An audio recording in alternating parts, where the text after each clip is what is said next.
एक डॉक्टर ने सांपों के राजा से जहरीला तरल निकाला। वह जहर की ताकत जांचने के लिए उसे अपने ही बेटे के शरीर में इंजेक्शन कर दिया। सिर्फ 2.5 मिनट में ही बेटे के शरीर में बदलाव शुरू हो गया।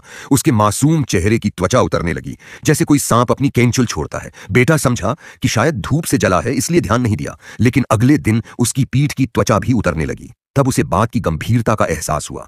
उसने अपने पिता से पूछा कि क्या हो रहा है, मगर पिता ने कहा कि यह तो वैक्सीन का सामान्य असर है, और फिर उसके हाथ में एक और इंजेक्शन लगा दिया। जल्दी ही बेटा बेहोश हो गया। जब वह दोबारा जागा तो देखा कि वह आधा इंसान और आधा सांप बन चुका है। उसने भागने की कोशिश की, लेकिन बदली हुई टांगें अब उसका शरीर संभाल नहीं पा रही थीं। मौका पाकर डॉक्टर ने उसे ऑपरेशन टेबल पर बांध दिया और फिर से सांप के जहर का इंजेक्शन उसके पेट में घोंप दिया। कुछ ही पलों में उसके सिर का आकार बदलकर सांप का सिर बन गया और उसकी दोनों टांगें मिलकर लंबी सांप की पूंछ बन गईं। सबके सामने बेटा पूरी तरह एक विशाल सांप में बदल गया। यह देखकर डॉक्टर बहुत खुश हुआ और तुरंत लोहे की जंजीर से उसे खींचकर बाहर ले जाने लगा ताकि पड़ोसियों को दिखा सके। लेकिन जैसे ही वह दरवाजे से बाहर निकला, उस बड़े सांप ने पीछे से उसे ही डस लिया। थोड़ी ही देर में यह पागल आदमी हमेशा के लिए खत्म हो गया।